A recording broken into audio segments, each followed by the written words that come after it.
It's very unusual to introduce a writer with statistics, and yet curiously, there's a lot of statistics that seem to come up when you think or talk about Elizabeth Gilbert. There is, of course, the fact that Eat, Pray, Love was sold over 12 million copies in 30 languages.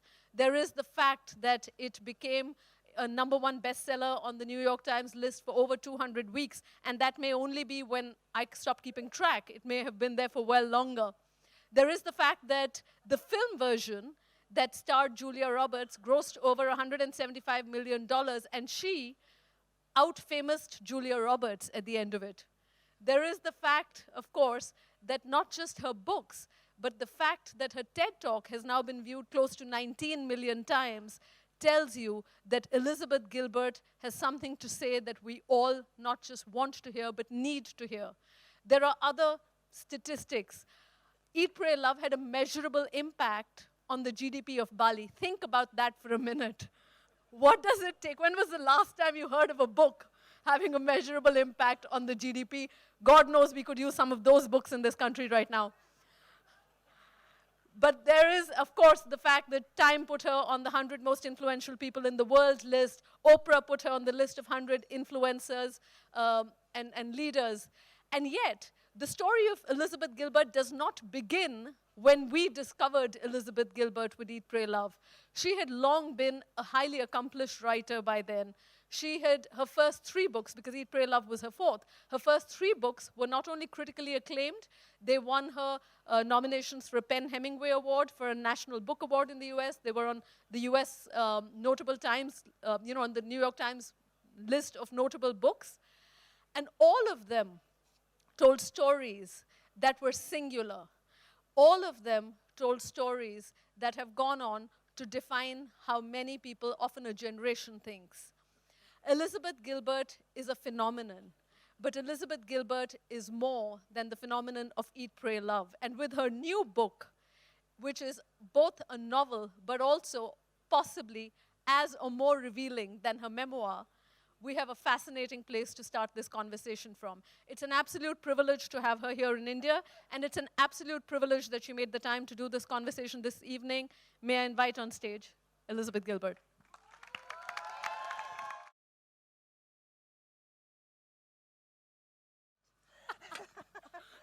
Hi, everybody.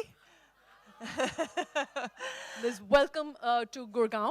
Thank you. And if I could start from, you've said somewhere that if you really want to know the writer, don't read her memoir, read the novels. Yes. Right? One would think that the memoir is your frankest work. Why do you say that about the novel as a form? So I didn't make it up, but I've heard it said that if you want to read an honest memoir, read a novel. If you want to read a work of fiction, read a memoir. And I think there's something to be said for that, because no matter how hard you try in your memoir to be candid and open, you have to be so careful. You have to be so careful about protecting other people, about how you're going to be seen by your family, what you reveal, if you're going to get sued. There's just this whole bunch of stuff that every sentence in a memoir is so curated, not only for honesty, but also for your own protection. In a novel, it's a free-for-all, and all you have to do is change names and set it in the 1940s, and you can tell the whole story. Which brings me to a very interesting line in City of Girls, which is, you don't have to be a good girl to be a good person. Let's hope not. Tell us what you mean by that. Well, I think, God, I don't know how to say it more clearly than that. I think that a lot of this book is about female sexual shame, and that is a massive destroyer of women's lives.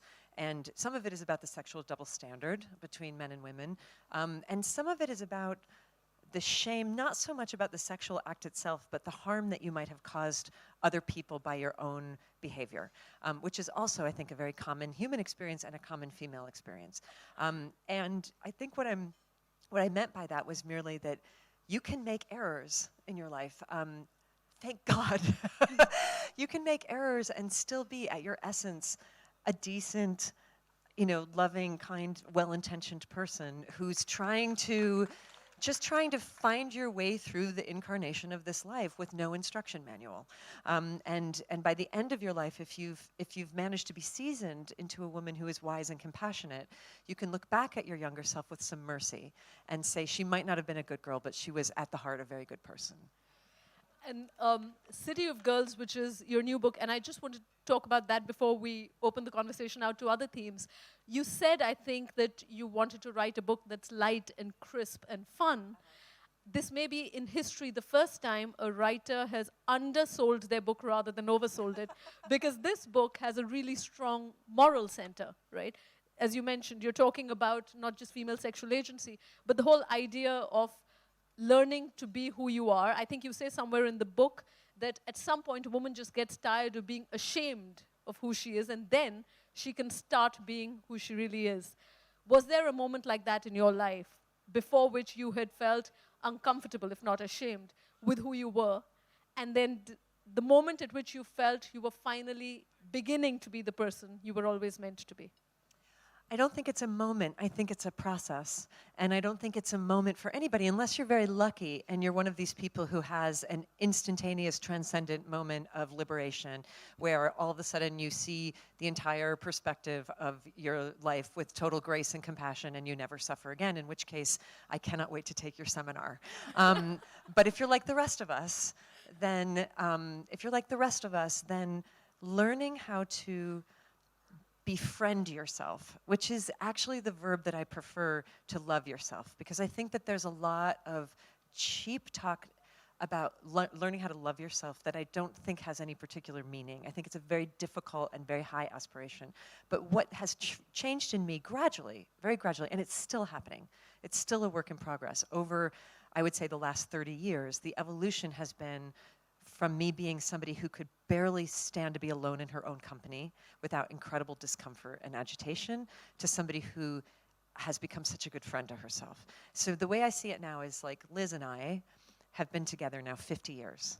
And we've seen some shit, and we've made some mistakes, and we've been hurt, and nothing has particularly gone as planned. But I have a great fondness for her now, and a great sense of stewardship, that she's my responsibility. And for all those years that I spent trying to find somebody who would take care of me, who would save me, who would rescue me, who would love me, I finally found that person, and it's obviously me. It's so dumb. It's the last place I looked, you know, but it's obviously that I'm supposed to have my life in my own hands. And so now my feeling of her is, I still don't get it right all the time. I still have moments of shame and pain, but I will not abandon her. I will not abandon her. Like, I will take her hand, and we're going to get through that to the next level, to the next level, to the next level. And that's still happening in real time, like even today. So I'm not there yet. It's just where I'm heading. I'll stay with City of Girls for a moment, but you set it in 1940s New York. What about that time in that city was magical to you? Because the city of New York is very much a character in the book, and it's pretty much as alive as your protagonists, right?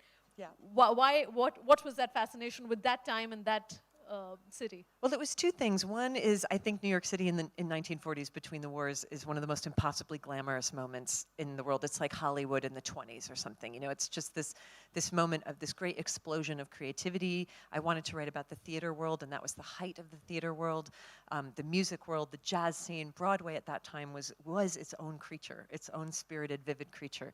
And I had started by reading profiles of actresses that were written in the 1940s in the New Yorker magazine, and visiting actresses from England who were here to do Lady Macbeth, and they would meet at the Sherry Netherland Hotel with some reporter from the New Yorker, and they would get drunk on tiny little martinis, and they would gossip about theater, and I was like, I want to be in that world. It's just so incredibly glamorous. But the other reason I said it in the past was that I wanted to tell a woman's story from birth till the end of her life, and I wanted to write a love story to New York, so I had to set it far back enough that I could actually come through the entire process.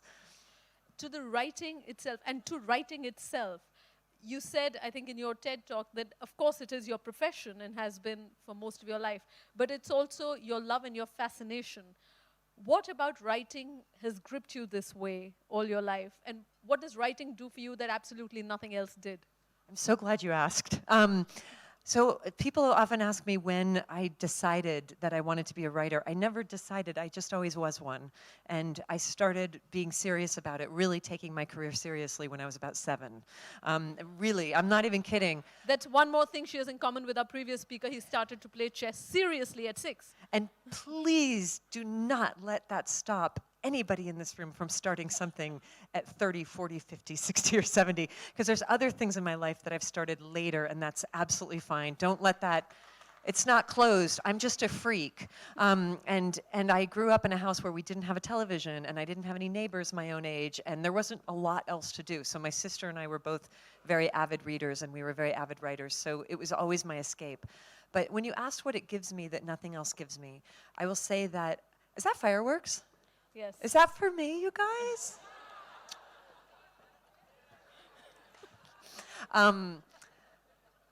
Everything that was promised to me in meditation, I've been a student of meditation and yoga for a really long time, and everything that the scriptures and the teachers say you will get through meditation and yoga, I get through writing. Now, I also practice yoga and I also meditate, but for me, meditation is really, it's me for 20 minutes either sleeping or thinking, right? But I do it every day. But there's a 20-minute period where I just do my sleeping and my thinking while I'm sitting in a cross-legged position. That's my meditation mastery.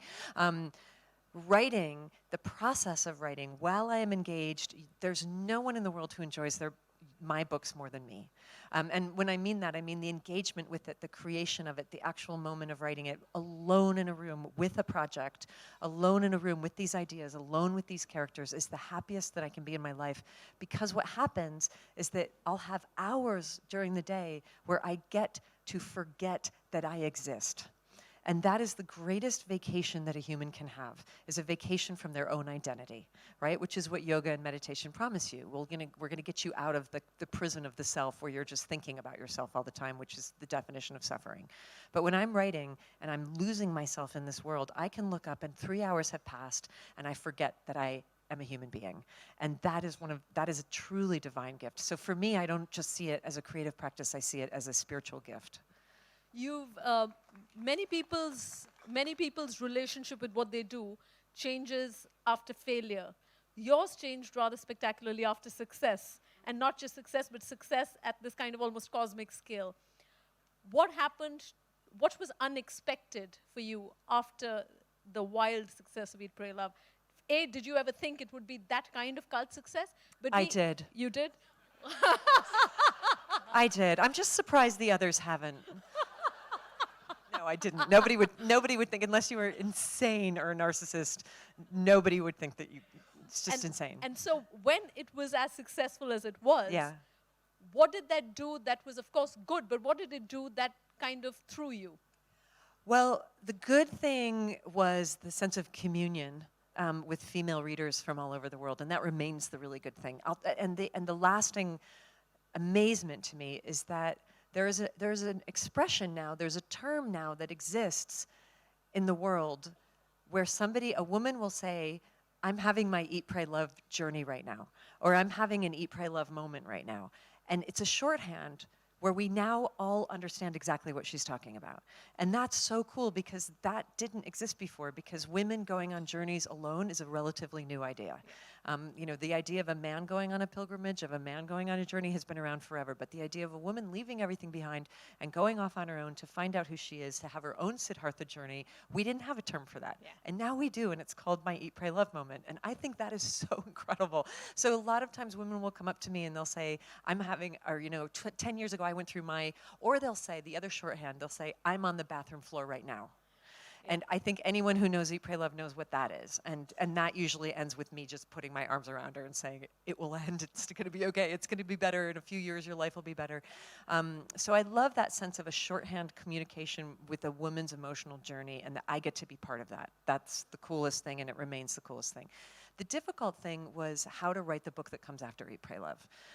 That was the hardest assignment, the hardest homework assignment of my entire life. And that really threw me. And it threw me to the point where I wrote an entire first draft of that book. It was terrible. I couldn't find my natural speaking. I lost my writing for a while. And then I got it back by spending an entire year gardening and growing plants and being literally with my hands in the dirt on the ground on my knees, because I felt like I had to kind of, that was the only thing I could think of to do to restore myself back into my being, because it was such a, as you said, cosmic, right? It was such a cosmic psychic blow in a way. So after a year of creating this really beautiful garden, then I was able to write again for some reason. And you said, and it's really, one never thinks of it like that, but you said you had to confront the very real possibility in your mid-30s that your greatest success might be behind you. What does that do when you have 40, 50, 60 years more of writing to do? What does that feel like? I think what I actually said was my greatest success is behind me. It's not might, it is. Like there's no, this is not happening again. You know, like that's never going to occur again. So it's, you know, there's a couple responses you could have. I mean, one is you could spend the rest of your life drinking, you know, which is a common response to that. That's one of the ways that you can do it. You can just destroy yourself. Or you can say, that's interesting. Like that's a really interesting dilemma that I never expected in my entire life to face. Of all the challenges that I was ready to deal with for my art or overcome for my creativity, never in my wildest dreams did I think I needed a plan for when I wrote a book that sold 13 million copies. Like that's just not in the playbook. And so it was, I made it into a puzzle rather than a catastrophe. And I think that the word interesting, although it sounds vague, is such a, it's such a good word to have in your life when things go very sideways and very strange, or when the ground is ripped out from under your feet. Because I feel like the difference between the word catastrophic or disastrous and interesting is just turning the volume down on the drama, right? So if you can turn the volume down on the drama, something that seems like it's a disaster can just become, well, that's interesting. I didn't expect that to happen. Huh, why is the video game playing this way? You know, how do I get out of this maze? How do I get over this wall? And it's a stilling that you have to get down to, which is, I think, what caused me to have the instinct to literally get down into the dirt, to just get down to the realest, most intimate thing that you could be in, which is just earth. Did you find it liberating that Committed, the book that came right after, did not, in fact, become wildly successful? Well, it sure didn't. Like this is what I love to say about how you can totally survive success, failure, everything. Like you can survive all of it. You can actually survive all of the outcomes. There's a line, I think, in the Bhagavad Gita said, you're entitled to the work, but you're not entitled to the outcome. Fruits of the work, yeah. You're not entitled to the outcome. So Eat, Pray, Love sold, I'm gonna get the numbers wrong, Bloomsbury's here, but I'll take a guess at it. But like Eat, Pray, Love sold like 13 million copies or something, right? So Committed, which by the way was the sequel, you would think like the eagerly await, people were like, I want more, and I'm like, here's more. And it sold like a couple 100,000, which is a huge, huge sale for all books. But if I were a Fortune 500 company, and that was my bar graph from one year to the next, I would be fired as CEO of that company. There would be a major shakeup in that corporation. You know, somebody's head would roll, because I don't know, we don't have our chess master here. I'm not good at maths and figures, but I think that's like a 1,000% drop in sales from one book to the next, which to me just feels like comedy. Like it's not even a relief, it's so much an indication of how much you are not in control of the outcome. And there are people who will say to me that I am their favorite author, that I changed their life, that I guide their life, that I've done everything in their life. You could not pay those people to read Committed.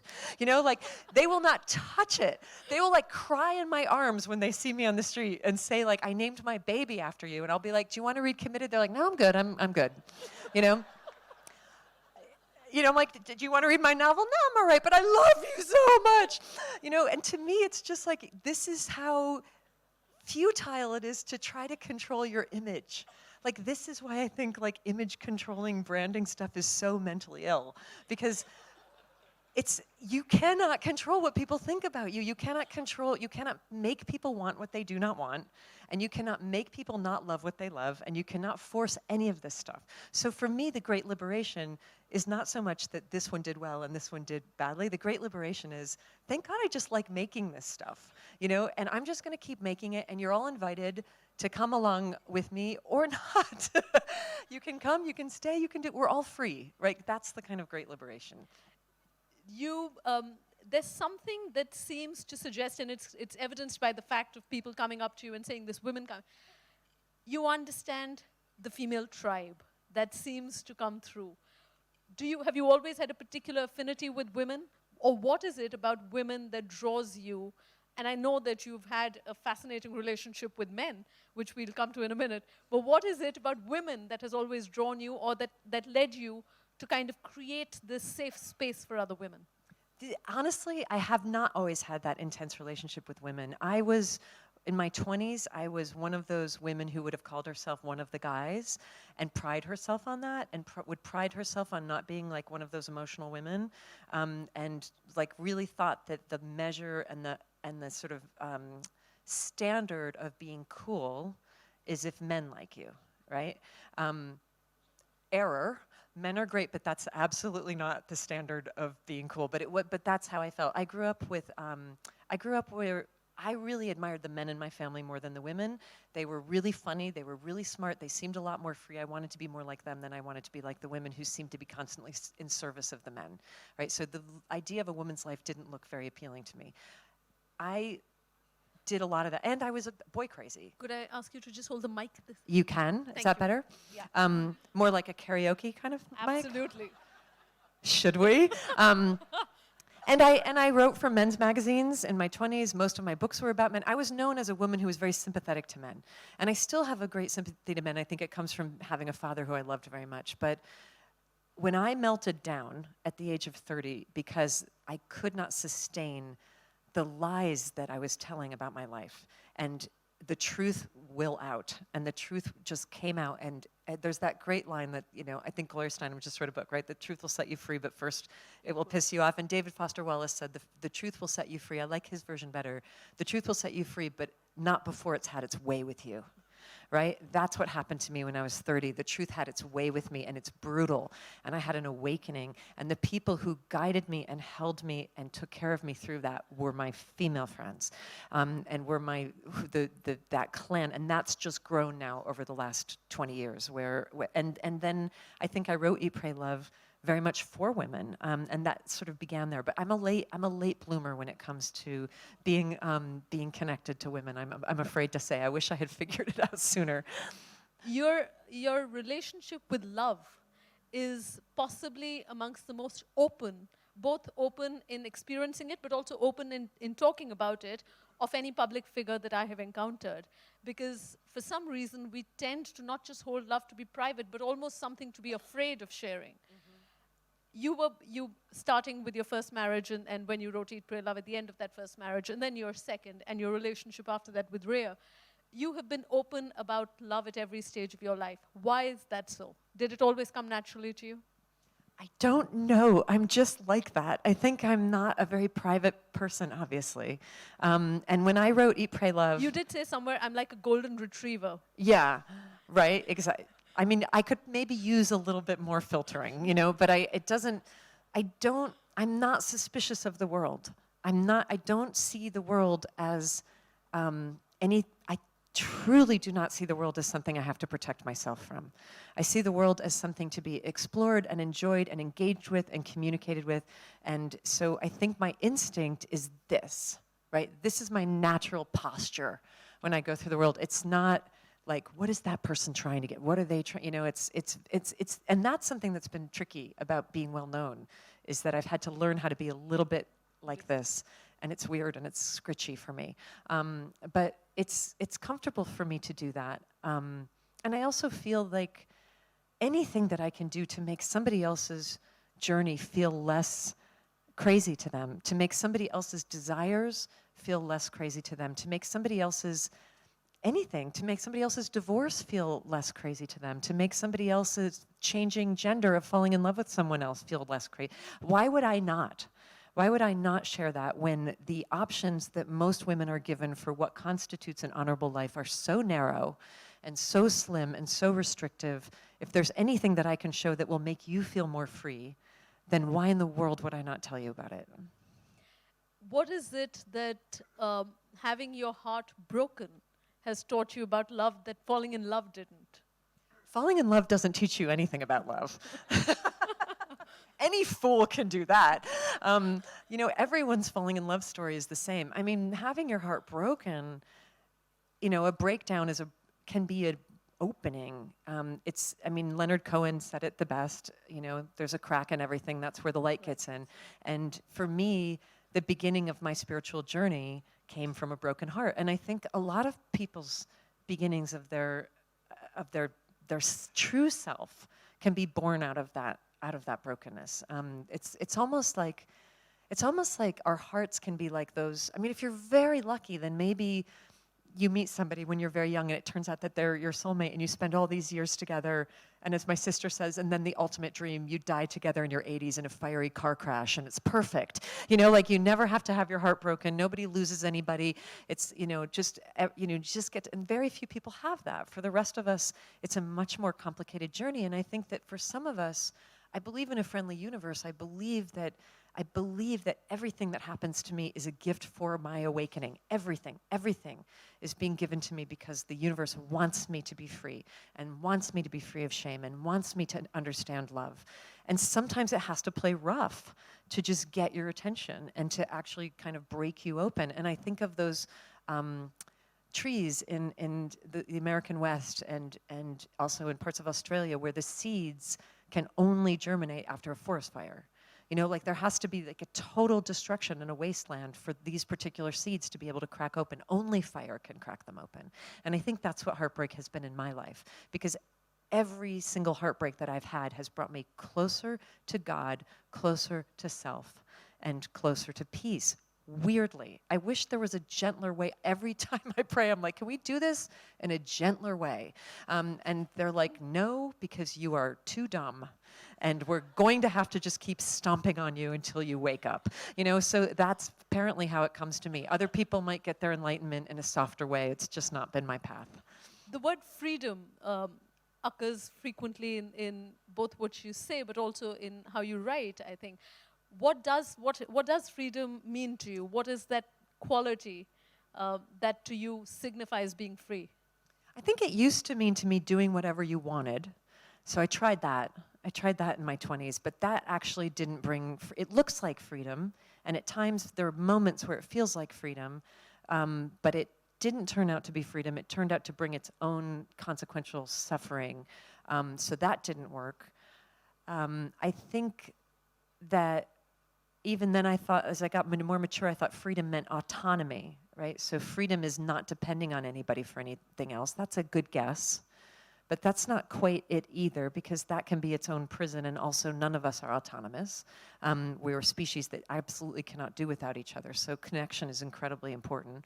Now I think freedom is just being at home with yourself in your own mind. So a free mind is a mind where there's a friendly, I used to have a terrorist who lived in my head 24 hours a day. This is the reason I always say that I don't read my criticism.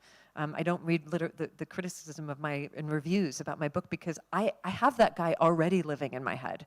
I don't need to go to the New York Times to be criticized. I can just look in the mirror and do that all by myself for free, right? So that critical voice has lived in my head for so long, and gradually through so much work and so much practice and so much aging, it's being replaced by a much gentler, much more loving voice. And so now I would say freedom is anybody who's at home in their own company, in a mind that's at home with itself. I don't think there's any higher freedom than that. Is that what you meant when you said, I thought it was incredible, you said the most revolutionary thing a woman can do is be relaxed, right? Do you think women carry more anxiety than men? I do, but I don't think men are free from it. It's very rare to meet a relaxed person. How many do you know? You, I think. Well, you didn't see me this morning. But no, I think I'm getting there. I'm getting there. I think I actually spend more hours of my day relaxed now than I ever did in my life. But this is my little bit on this is that as we're talking about the liberation of women and the advance of women, there's a certain handful of words that are used as the aspirational words for what it would be like to be a powerful woman. And those are words like badass, fierce, tough, resilient, even vulnerable if you're doing the Brene Brown path, which is great, kind, compassionate, brave, strong, independent. I love all of those words, and I want to embody all of those words, and I want all of the women who I know to embody all of those words, and I want our daughters to be like that. These are all really great, honorable words. But the one word that I actually think would cause an actual revolution would be relaxed. A relaxed woman would be a mighty thing. Like, wouldn't you follow her anywhere? Would you tell me what you mean when you say relax? I mean, well, I'll put it this way. The martial artists know that the most relaxed person in every room is the one who holds all the power, right? It's not the richest, it's not the most powerful, it's not the strongest, it's the one who is the most relaxed. And the reason for that is that it's almost biological. When you're, like my friend Martha Beck, who's a great writer and a great teacher, does a lot of work in Africa with shamans and with trackers. And she's very fascinated with animal trackers. And she said, when you're in the presence of a masterful animal tracker, you would think that they'd be like really tense. It's the opposite. They drop into this state of what she calls wordless oneness, where they're, she would go out with these old men in South Africa who are incredible tribal animal trackers. And the very first thing they would do is they would sit under a tree and they would shut their eyes and they would just kind of doze. And then they would open their eyes from this deep, relaxed state. And neurologically that what they're doing is they're actually going into meditation. They're going into this state that's beyond just alertness and anxiety. And then from that state, leaning up against the tree in a place of total ease, eyes half-lidded, breath still, they start to see. They start to be able to read the savanna, like, okay, that branch over there, something over, oh, I can smell. And then almost in oneness with the environment that they're in, they intuitively just know what the next thing to do is. So my sense of relaxation, and I've taught with Martha, and I've done workshops with her, and before we teach and we go into these rooms full of women, she always says, we're not here to tell any of the women what to do. We're here to get them into such a relaxed state that they will just know. They will just know because they'll be able to read their own compass, which you can't read when you're white-knuckling your way through life. You can't read or do anything other than react. And so to me, a relaxed woman is a woman who can walk into any room, into any situation, and she can read the savanna. And she can read the entire field. And she knows what everyone's hustle is. And she knows what everyone's game is. She knows what everyone's limitations are. She knows when something can't be forced. I think a lot of what it means to be relaxed is to stop trying to force outcomes that just are not going to work. So I think a lot of what causes us, maybe the only thing that causes us anxiety, is trying to make something happen rather than being able to read the room and being like, oh, that's never going to happen. Okay, so let's let that go. Surrender that. Never mind. We'll do it this way. Oh, we can't do it this way? Okay, well, so we'll do it. Okay, so I'll quit. I've just gotten to be more like that, where it's like, oh, this relationship's not. Oh, right. Sorry, my mistake. I thought, bye. This isn't working. Sorry, going on. Here's the tracks going this way now, and it's following. What would it be like to follow the only compass that is entirely your own, right? So rather than anybody's guidebooks or anybody's messages or any guru, what would it be like to chart your life by the only compass which is entirely your own, which is, of course, your own intuition? And I love what Deepak Chopra says. He says, intuition is eavesdropping on the cosmic mind. So how do you eavesdrop on the cosmic mind? You drop into wordless oneness. You drop into stillness. How do you do that? You have to relax. What is the relationship of that compass to truth? Because truth plays a fairly central role in your life. were you always attached to the idea of both telling the truth and speaking the truth to yourself? God, no. Oh my God. You never met a bigger liar. You never met a bigger liar because I was terrified.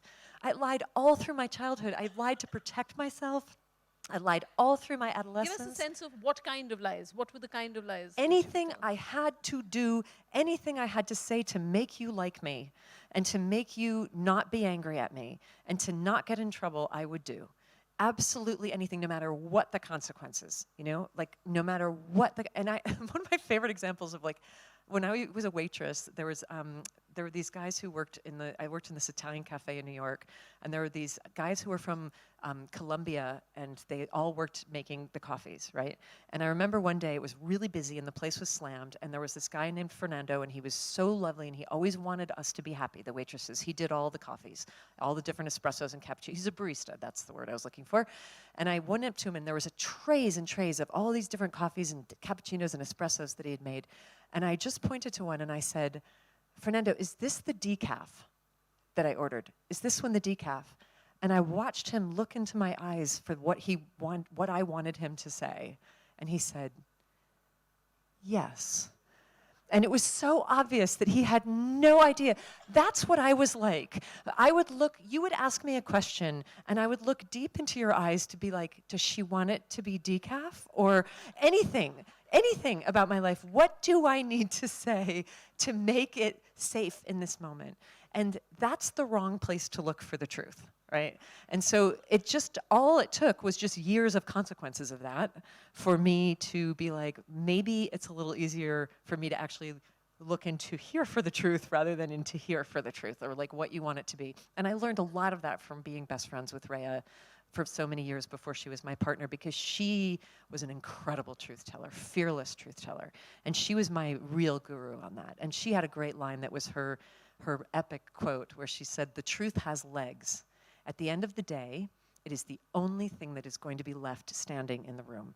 When all the drama blows up, when everything and all the drama and all the stories and all the disasters and everybody's emotions are all blown up, the last thing in the room that will remain standing is the truth." And she used to say, I watched her do this so many times in such difficult circumstances, where she would sit with somebody and she would say, we're going to eventually end up in the truth because we always do. Why don't we just cut through all the drama and start with it? And that changed my life. And that's how I operate now. I'll start with it. But it used to be my last choice because I didn't want to get in trouble. I didn't want anyone to dislike me. I didn't want anybody's feelings hurt. And I was terrified. I was just too terrified to do it. But I'm not anymore. I just want to come to the idea of sexual agency. But in fact, more than sexual agency in City of Girls, there's promiscuity, right? Promiscuousness. And you're making a very, very definitive, I'd say, not even claim, for the right of the woman to go out, to be promiscuous, to make, whether it's a mistake or not, as long as she's prepared to abide by the consequences, right? Now, agency is one thing. We've rarely seen women in literature not suffer for being promiscuous. Why did you decide you wanted to write about a woman who has consequences but not necessarily suffering for being? I wanted to write about a woman who makes mistakes from her promiscuity, but her life is not destroyed by it. That's what I wanted to say. Because the only stories that we ever see in literature about promiscuous women are the stories of the ruined woman. And look, I get it, it's a great story. You know, like half of the great operas in the world are that story. And so many books that I actually love, all the great Western canon of Henry James and Tolstoy. I mean, you've got Anna Karenina, you've got, you know, but as a reader and as a consumer of art and of passion and drama, I appreciate the fact that the story of the ruined woman who cannot control her desire, makes one bad mistake, and then she's like under the wheels of the train, is a very good and very dramatic story. As a female reader, it's a little depressing to see one spirited, independent, passionate, curious woman after another have to commit suicide, you know, or have to be driven out of society, or have to be destroyed by her family, or have to end up in the gutter as an opium addict, or whatever the consequences are. And my feeling is that if it was true, the message that this sends is that you cannot survive your mistakes if you're a woman. there's no room for error. One mistake and your life is over, right? Now that is actually not the reality of life. If it were true that women could not survive our terrible, terrible judgment when it comes to sex and romance, there's not a woman I know who would still be alive.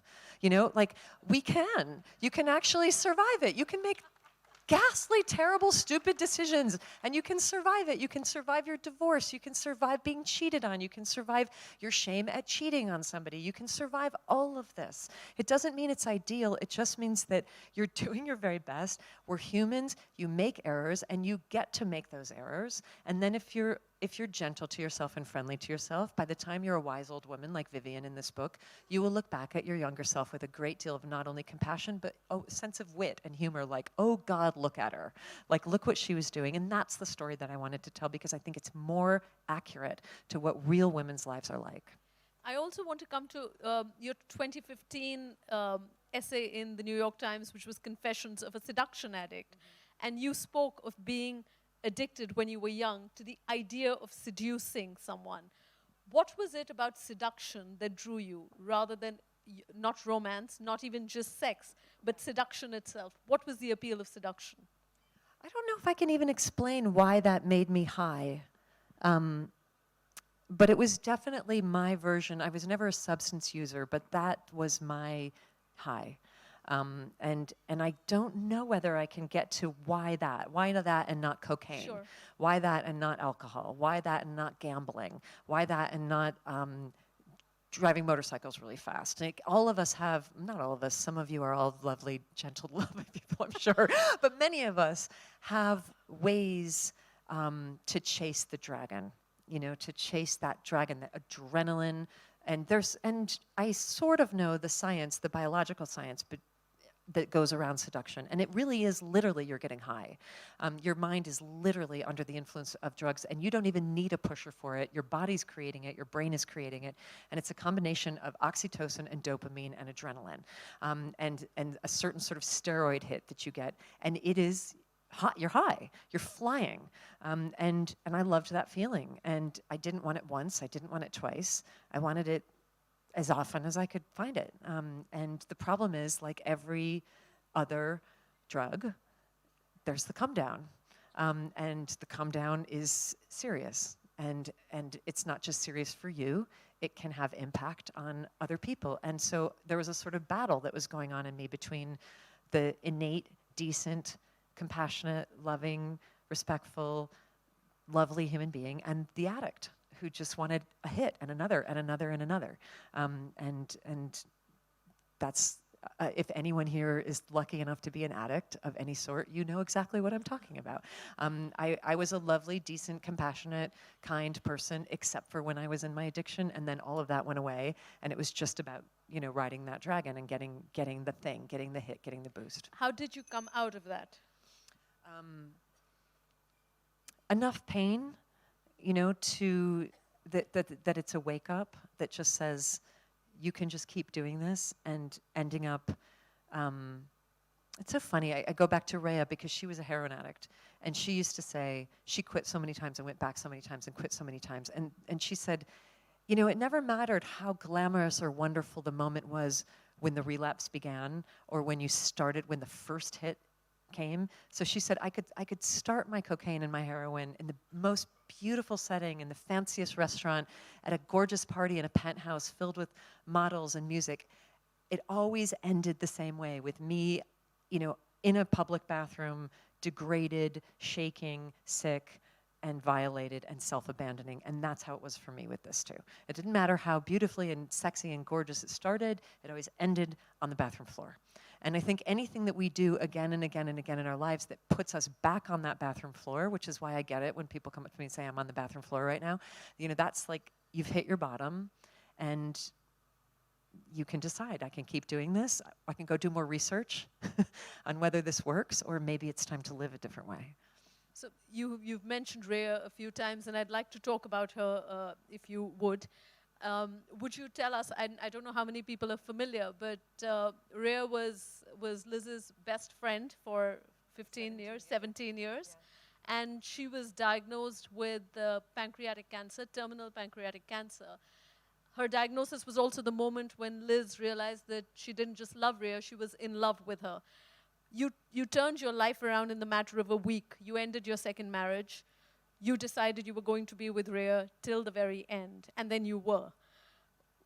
Those are radical decisions to take. What happened for you in that time that you decided this is the only way I want to live? I saw, it was very simple actually, and it was a very, even the separation from my husband was very simple. He knew. Like, you know, I told him and he was like, duh. You know, every single person in our lives knew that she and I were so in love with each other, but we had never, both of us, we would never cross that line. I was so determined to be a good and loyal wife. She was so determined to be a decent person. We were just, the friendship was just, that barrier was completely there. And it wasn't like it was causing me suffering. It was just, I knew I loved her, but I was like, so love her, but just, you don't blow up anybody's life about it. There's no reason. And then I was told she had 6 months to live, and that changes things. And what it changed for me was that I saw a vision that was incredibly clear, and I saw it like a movie, and it was me at her bedside while she died, holding her hand and watching her die, and seeing her go without her ever knowing that she was the love of my life, and letting her go. Look at this, tea service. And just watching her go without ever telling her that, you know, was so, the only word that I can use to describe what that felt like in that moment, thank you very much, was appalled. I think there are moments in your life where your soul will be appalled if you make a certain choice. You know, where your soul will actually stand back from you a couple feet and look at you and go, are you kidding me with this? You cannot do this. And my soul at that moment felt appalled by the idea that because of being good, because of being honorable, because of being honest, I would be being a good wife, I would let that happen. I would let the love of my life die. And I would never speak to her again, and she'd just go, and the image that I saw after that was that she would die, I would go to her funeral, people would come up to me and say, I'm so sorry your friend died.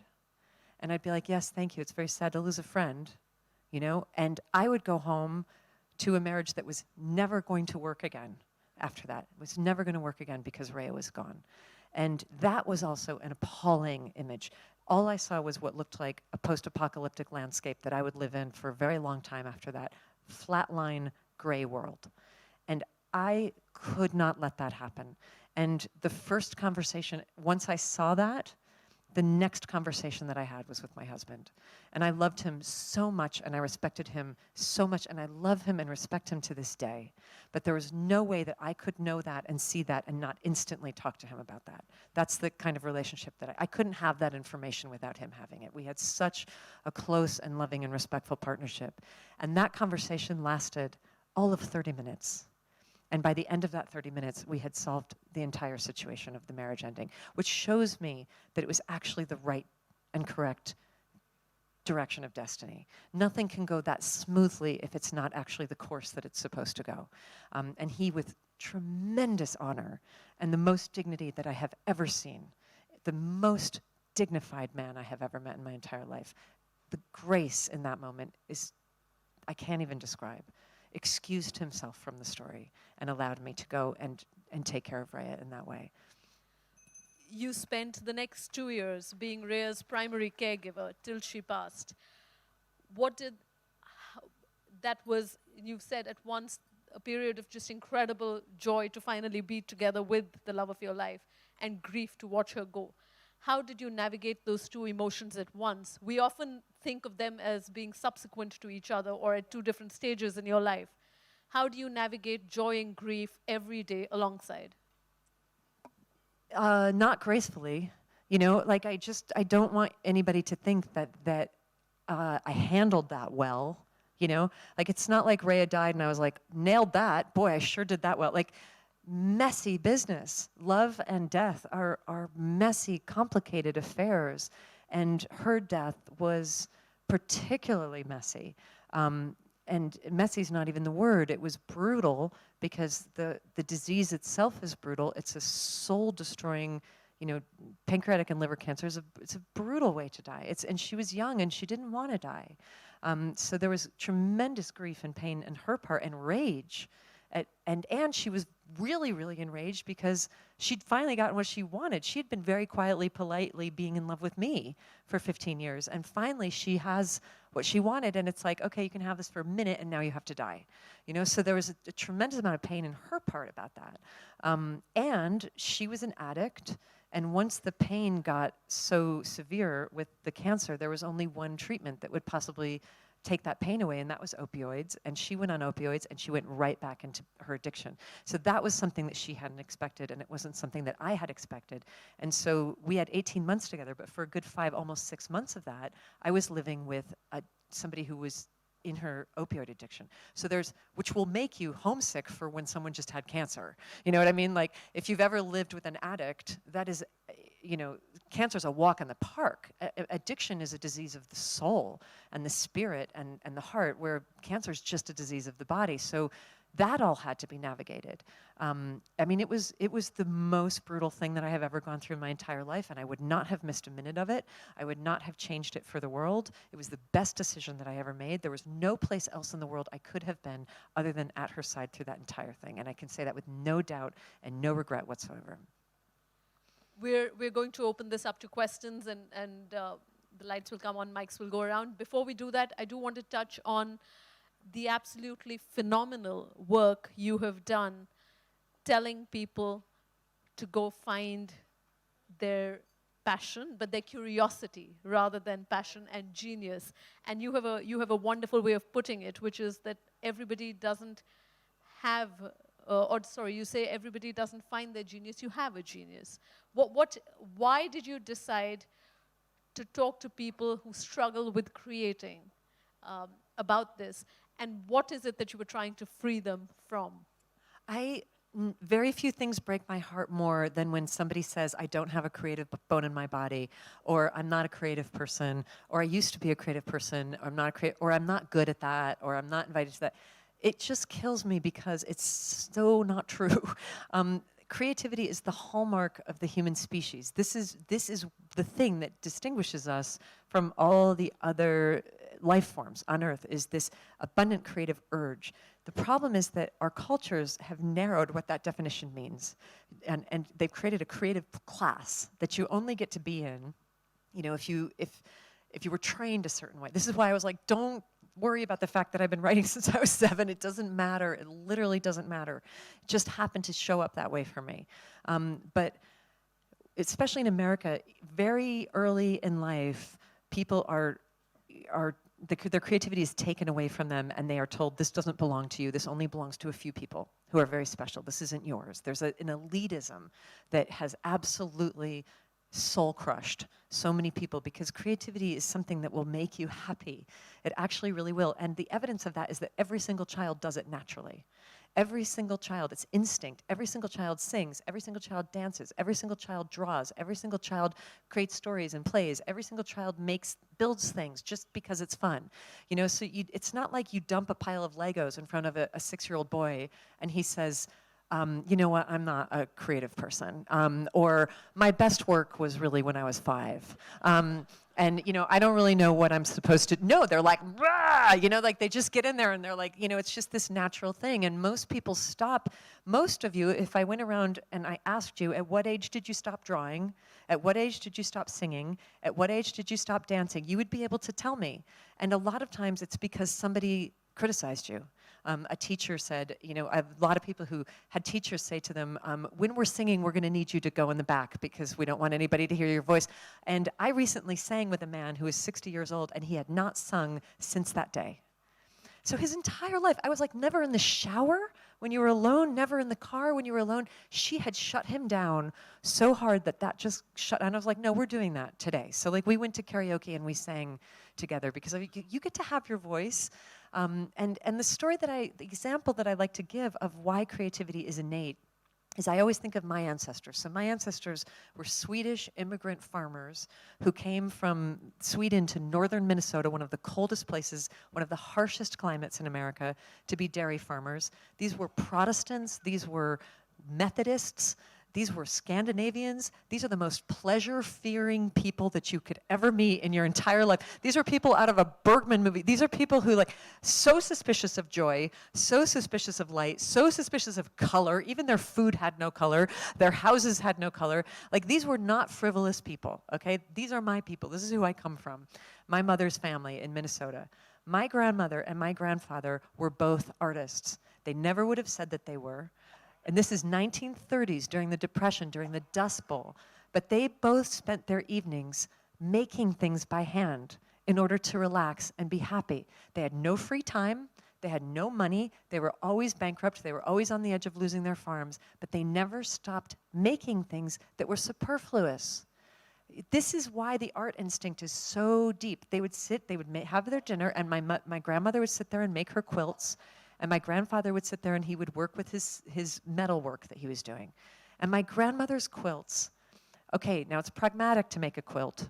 They needed quilts. She had 7 children. It was cold. She couldn't afford to buy blankets, and a quilt is a really important thing. And it was a good way to use fabric, right? So that's good. It's pragmatic. They did not have to be beautiful. They did not have to be as beautiful as they were. Why did she make them so beautiful? She couldn't help it. It's the art instinct. My definition of art is making something more beautiful than it needs to be. And that's what my grandmother did instinctively with no training. If you told her she was an artist, she would have been she would have been so embarrassed and so self-conscious. But now every member of my family has some of her quilts on the wall in frames because they're so beautiful. So when mass media came to the country, that stopped. So instead of people doing that kind of stuff in the evening, they started to watch television. And instead of becoming creators, they became consumers. Because that's what it is when you sit in front of a TV. You're not creating, you're consuming, right? And so what I'm always trying to do is to get people to go back to allowing themselves to do stuff and to do it badly. Like every single day now I draw, I'm so bad at it. I'm not a visual artist. I'm a word artist, but I'm not a visual artist. But I loved to do it when I was 7, and I love to do it now. And now I get together with friends and I'm like, come over and let's do art supplies and let's just play with art. I recently made really good friends with this woman who I admire in America, who is a civil rights activist, this African-American woman named Rachel Cargill, who's doing incredible activism in America to change white supremacy and to really transform the world. I met her at a conference, and I admire her so much, and I was like, I want to be friends with her. How am I going to do this? And I saw person after person come up to her and be like, I admire your work so much. I'd love to work with you. I'd love to interface with you. Here's my card. I could get, you know, and I was like, that's not how to do it.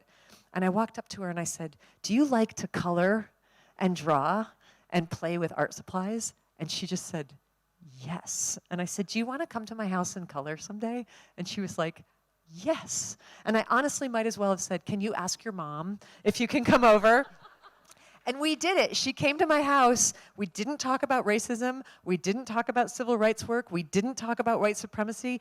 We got a bunch of colored paper and a bunch of art supplies and some glue and some scissors and some glitter, and we just made art together. And then the next time we got together, we were like, what should we make now in the world? And now we're working together in the world to do things. But we've bonded in the arts. So this is, once you've created with somebody, then it's like, well, okay, now let's start a company together. Okay, well now let's start this. So I can't recommend enough, if there are people who you admire, go up to them, show them your colored pencils, and say, do you want to come to my house and play? And I guarantee you'll have a friend for life. Okay, questions. Let's, okay. Can we get the mic here in the front and we'll, yeah. First of all, thank you so much for being here. Thank you for being here. Thank you. Appreciate that. Yeah. So after all your encounters with love and loss, what are the truths that you've discovered? Can you share that with us? After all my encounters with love and loss, what are the truths that I've discovered? After all the soul searching. I don't think I'm alone. Now, I'm a single person now, but I'm not alone. I used to be very frantic about trying to couple and trying to blend and trying to merge. But I actually don't think any of us are alone. And I think that my years of spiritual practice have shown me that. That there is I think there's a reason that in meditation what you're searching for is presence. You know, you want to be present in this present moment, because I think that when you drop into that wordless oneness state that the animal trackers drop into, where you just go very quiet and very still and you get into presence, then what you feel is a presence. What you feel is like, oh, there's something responding, right? And that intuition, that eavesdropping on the cosmic mind becomes a kind of dialogue between you and something.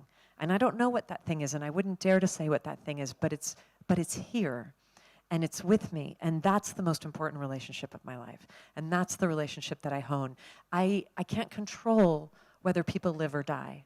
And I don't know that I'll ever find great love again. I'm not really worried about it. I feel like I'm good. Like I've been really filled with my heart. But that relationship, that intimacy between myself and creation, I think is the most important and most beautiful relationship of my life. And I think the second half of my life, I hope, will look more about fostering that and feeling that deeper and deeper and deeper. That sense of never alone, can't be alone. We've got 2 questions side by side. We'll take both. Good evening, everyone. I'm so happy to see you here, Liz. Okay, so my question is, it's very personal, but I really feel a connect with you when I read or when I follow you on Instagram as well. So my question is, which I struggle. When I feel today I'm really connected with my inner self, how do I maintain balance between connecting with my inner self and maintaining a balance with my emotional attachments with my family and friends? Go to Bali. What I would tell you, just with all the love in the world, is if there's one word that I wish to liberate you from, it's the word balance. It's a word that women use these days to punish themselves. And it's just another word that we use that indicates that we're doing it wrong, right? If I have to open up another goddamn women's magazine and read an article about some woman who has found balance, and that this is now the aspiration, right? You're supposed to find balance between work and home. You're supposed to find balance between self and other. You're supposed to find balance in your meals. You're supposed to find balance between sleep and wake and social media and not being engaged and turned on and turned off. You know, I don't actually experience life to be a place where balance is actually really possible. I lose my balance every single day. And the reason is that I'm standing on a planet that is spinning through vacant space at 69,000 miles an hour. It's literally spinning at 16, a piece of debris, I'm like spinning through the universe at 69,000 miles an hour, where everything is constantly changing. Change, change, change, change, change, change. So even if I reach my balance, right, and I'm all like zen and still, in the next second, it's a new world. In the next second, my family members, my friends, my loved ones, now they're falling. Now they're collapsing. Now here's a crisis. Now here's a disaster. Now here's, oh, wait, now, oh, great, now the political situation is a disaster. Okay, that's happening. Now this needs my attention. The world is coming at you with so much speed. And this is why I felt like it was so important to keep telling my story after Eat, Pray, Love, because what I didn't want was for anyone to come away with this idea that I had found it, that I had was doing tree pose, you know, in the Himalayas now all the time. When in fact, every single day, literally every single day, I wake up and my first waking thought is, oh God, how am I my first waking thought is, oh no, it's another day. Like, how are we gonna do this one? It's a whole new one. The whole world has changed. Now my niece is having a crisis. Now there's a medical issue. Now there's it's one thing after another. And so if you could just release yourself from the expectation that somehow in the midst of all this manic, frantic change, in the massive, frightening school that is Earth School, you're supposed to be holding your level at every single moment. I think you can actually have a better life where you can be like, oh, I'm off my balance. Oh, I collapsed again. Okay, if you can get 2, 3 calm, peaceful moments a day, you're winning. You're winning. You know, you're doing, if you're still here, you're winning. You know, I just think that if there's anything I would want to give you, it's just mercy for the predicament of your karma. You know, mercy for the predicament of the karma of everybody else around you, and the recognition that we're all just struggling to do this thing right, and that it's not really to be mastered. And now, if I actually do achieve enlightenment, I may give you a different answer. But right now I'm answering you from the position where, from me and my human predicament, I'm looking at you and yours and just saying, sister, if you got through this day, congratulations, you know, and if you can get through tomorrow, great. And if maybe this time next year you're 1% less neurotic than you are today, great, you know? And if you don't get it in this life, they'll give you another chance, you know? Just do your best and don't kill yourself over it, right? And definitely don't kill yourself over trying to achieve, you know, like massive balance. And do you have kids? Do you have like she's pointing at somebody. A pet? Somebody? Yeah. No, I'm recently separated. Oh, so Yeah. look, you're doing Yeah. great. Yeah. You're walking Yeah, and I am. talking. You're groomed. It looks like you're taking showers. Your clothes fit. You know, you look like you're doing great, And sweetheart. as of I've this been- moment, you're yeah. not on the bathroom floor either. Yeah, No, you're I'm not. not, You're not at all. vertical. I'm I'm a solo so proud of traveler you. and a writer, and You're I so- published a poetry You this beautiful. year. So yeah, I'm happy You're for winning. my life. You're doing Yeah. great. Thank you so You're much. welcome. Thank you. There's a question right there. Yeah, there's a question right there. Hi, I'm Shruti. I actually don't want to ask anything. I just want to say one thing. I love you, ma'am. And this one's for you. मेरी दुनिया है तुझ में कहीं तेरे बिना मैं क्या कुछ भी नहीं तेरी जान में मेरी जान है ओ साथी मेरे मेरी दुनिया है तुझ में कहीं and I'm feeling that much energetic right now. Thank you so much, ma'am. Oh, that's the greatest question I've ever gotten. The answer is yes. Thank you. There's a I question. love you too. There's Thank a you. question from a gentleman, so we'll take it. Did you know what you were coming to tonight? He's right here. Could we get the mic here, please? Yeah. Yeah, you simply, I think, too courageous, too wise, and too wonderful. I can't say enough. And all the women asking you question, I think, let me ask something. So what are your personal views on monogamy, loneliness, and children, and what have you observed on these topics about other people? Monogamy, what was the second one? Loneliness Monogamy, and children. loneliness, and children. Wow, you've roughly asked for 3 doctoral theses. Wow. Monogamy, loneliness, and children. I'm only an expert on one of those things, and that would be loneliness. I think I had 12 years of a beautiful monogamous marriage, and I was not suffering in that. I think that it can be a very beautiful way for two people to live their lives together. What I don't like is the assumption that it's the only way to live. If you've decided in a relationship not to be monogamous, I do think it's a courtesy to tell your partner. I'm not a big fan of. I just think people should know what they're dealing with, right? Like, I just think everyone should know what the situation is. When you're talking about children, I very much hesitate to answer any questions on that because I'm not a mother and because I chose very deliberately not to be one in order to be able to live a life that was more free. If I had children, my life would be an entirely different life. The responsibility, I think there's a tremendous amount of self-sacrifice that is necessary to raise healthy children. I see that in stable families where there's a willingness of, when you're bringing a child into the world, I think there should be a certain willingness that you're going to give up a certain something so that they can be okay. That said, I do want to share a story. I don't know how many of you know my friend Glennon Doyle. Does anybody know Glennon or follow Glennon? She's a wonderful writer and teacher in America. She's very great. Glennon was in an extremely unhappy marriage with a man who was a wonderful father, but not a wonderful husband. Their marriage didn't work intimately, but they both came together with the idea that the most important thing in their life was their children, which I think is a very common thing that can happen in a marriage, where maybe the intimacy between the couple doesn't work, but the devotion to the family becomes more important than that, right? So she was in one of those relationships. But she was dying in that relationship. And at the time that this happened, she had a 10-year-old girl and a 12-year-old girl. And every night she would go to bed and she would ask the internet, should I get divorced? Which again, wrong place to look for the answer, right? If you're asking the internet if you should get divorced, you're really detached from your own intuition, right?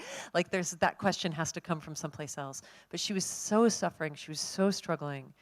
And then finally one day she had this realization, and I think it's important, and again, everybody has to make their own choices about this. Nobody can answer these things for anybody else, and don't dare judge anyone else for what they choose. Everyone is trying their best to solve the predicament of their own lives, and it cannot be for us to judge. But the choice that she ended up making was this. She said, I keep telling myself, for the last 14 years, I've told myself, I'm staying with this man for my children, for the benefit of my children. I'm staying in this marriage for my children. But would I want my daughters to have this marriage when they're adults? Would I want them to have a marriage like mine? Absolutely not. But I'm teaching them how to do this. I'm teaching them how to be martyrs. I'm modeling for them that you give up your happiness in order to take care of your family. So I'm teaching them, and they're going to go do the same thing, which was the same thing my mother did and the same thing her mother did. And I don't want that for my daughters. I want my daughters to have a different kind of life where they're free. And that was the thing that made her make the decision to leave. Is that she wanted to show them something else. And now she's in a very happy relationship with somebody else, as is her husband, and they've blended their families and they've created something very new.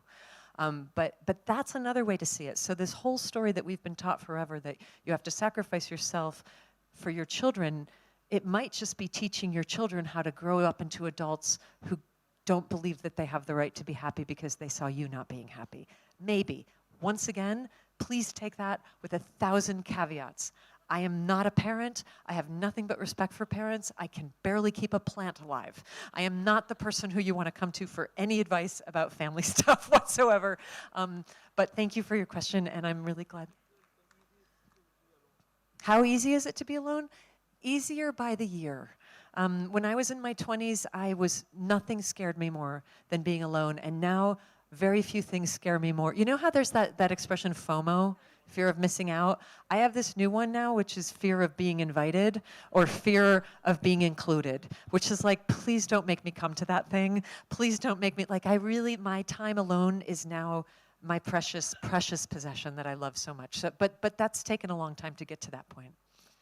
We've got a question there. Good evening, everyone. Liz, thank you so much for being here. Thank you. My name is Garima, and I'm 20 years old. And How old are you? 20. 20. Oh, honey, I just want to hug you. I'm so sorry. Yeah, that's what I'm coming to. Oh, baby. Right? Older women, am I right? Totally. But you get to have the great skin now. Your neck probably looks really good. But anyway, go on. Yeah, so my question to you is, you were talking just about your 20s and your 30s and how you navigated through these years. So is there one thing that you would like to share with us as I, move forward along this journey of mine? Is there one thing that you'd like me to remember through the course of my life as I move along? So many things, sweetheart. But I have 70 different things in my mind right now that I wish I could just download into you. But you can't put an old head on young shoulders. But I will give you what I can. You're going to make so many mistakes, and it's going to be fine. It's really going to be fine. And I want you to just, if you don't remember anything else that I said tonight, to just remember that when you are in a shame spiral because you feel like you failed and that you made a mistake and that you should have done better and that you should have known better, right? You know that an acronym for shame is should have already mastered everything. right? That's what shame tells you. Shame will constantly tell you that you should have already known things that you could not possibly know because you haven't lived this life yet. You know, so I just want to extend to you a prayer that in those moments of shame, you will reach out a hand to yourself in loving friendship and be like, sweetheart, I'm with you. I love you. We're here together. I'm going to take stewardship over your life. I'm going to take the lesson from this, and we're going to do it again tomorrow, and we're going to try to do it again in a different way, right? And that you can show mercy towards yourself for those inevitable moments. I'm talking to me just as much as you because I've got a lot more failures coming in my future as well. We all do. As long as we're here, that's going to keep happening. And then the other thing I would just give you is from India's own Bhagavad Gita, which is the most beautiful line that says, it's better to live your own destiny imperfectly than to live a perfect imitation of somebody else's life. So whatever happens, just know that it's yours, that it's your path, and that you get to mess it up as much as you can, and then cobble it together, and someday I hope that you'll be a happy old lady like me. Thank you. Okay, it's somewhere at the back. I know because I see a really, really insistent hand at the back. We'll get the mic right to you. Yeah, just. Hi, I am Rashi and I am also 20. So, in your talk you mentioned about you being best friends with yourself, but also you had that terrorist in your mind. So currently, like, that's what, it's about my life right now. So what is that thing that you can tell yourself every time that you're alone and you're facing that terrorist, which will work? This is what I found. So this is my practice, and it's a practice that I do every single day. I write to love every single day. But I discovered this when I was in my deep depression when I was 30 years old. I was suicidally depressed. And I was all alone one night, and I was having one of those nights, you know, and there was nobody to call. You can't start calling people at 3 o'clock in the morning. And it's that terror, like the daylight is not going to come. I'm alone with the terrorist. I'm alone with the terrorist. The hostage situation has occurred, you know. And what I came to that night was, I don't know, and this is grace. I don't know where, it wasn't an idea that came from me. It was an idea that came to me from grace. And I had this inspiration to open up my notebook and to write myself all of the things that if there was somebody there who really loved me, the words that I wish they would say, right? To write to myself in the voice of the person, the words that and it's very easy to do because we all know what we wish somebody would say, right? Like in that moment, what do you want? You want somebody to put their arms around you. And here's what I want. I don't know what you want, but I'm going to guess it's pretty similar because I've been writing myself these letters for 20 years and it never changes. So what love says to me in those moments, I say, I need you. I just write the first line, I need you. And the next line is love writing back to me, through me. And that's so easy to access because it's like, what do I want to hear? What do I need to hear? And love always says the same thing. She says, I'm right here. I'm right here. And then I say, I'm so scared. I'm so lonely. I'm so desperate. I'm so ashamed. I'm so angry. And love says, I know, sweetheart, I can see that. I can see how much you're suffering. And I'm right here with you. I'm right here with you. And I'll stay with you all night. We'll just keep this notebook open, and you keep telling me what you're feeling, and I'm here to listen. And there's nothing you can say that shocks me.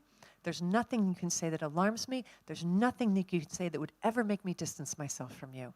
I've been with you at the moment of your birth. I'll be with you at the moment of your death. I love you so much. You're mine. You're my baby. You're my love. I'm never going to abandon you. I'm right here. And you don't even ever have to get better. You don't ever have to I don't care if we do this every night. I have nothing but time. For the rest of time, you can be falling apart, you can be a wreck, you can be a mess, you can be living under a bridge in a cardboard box, and I am right here with you.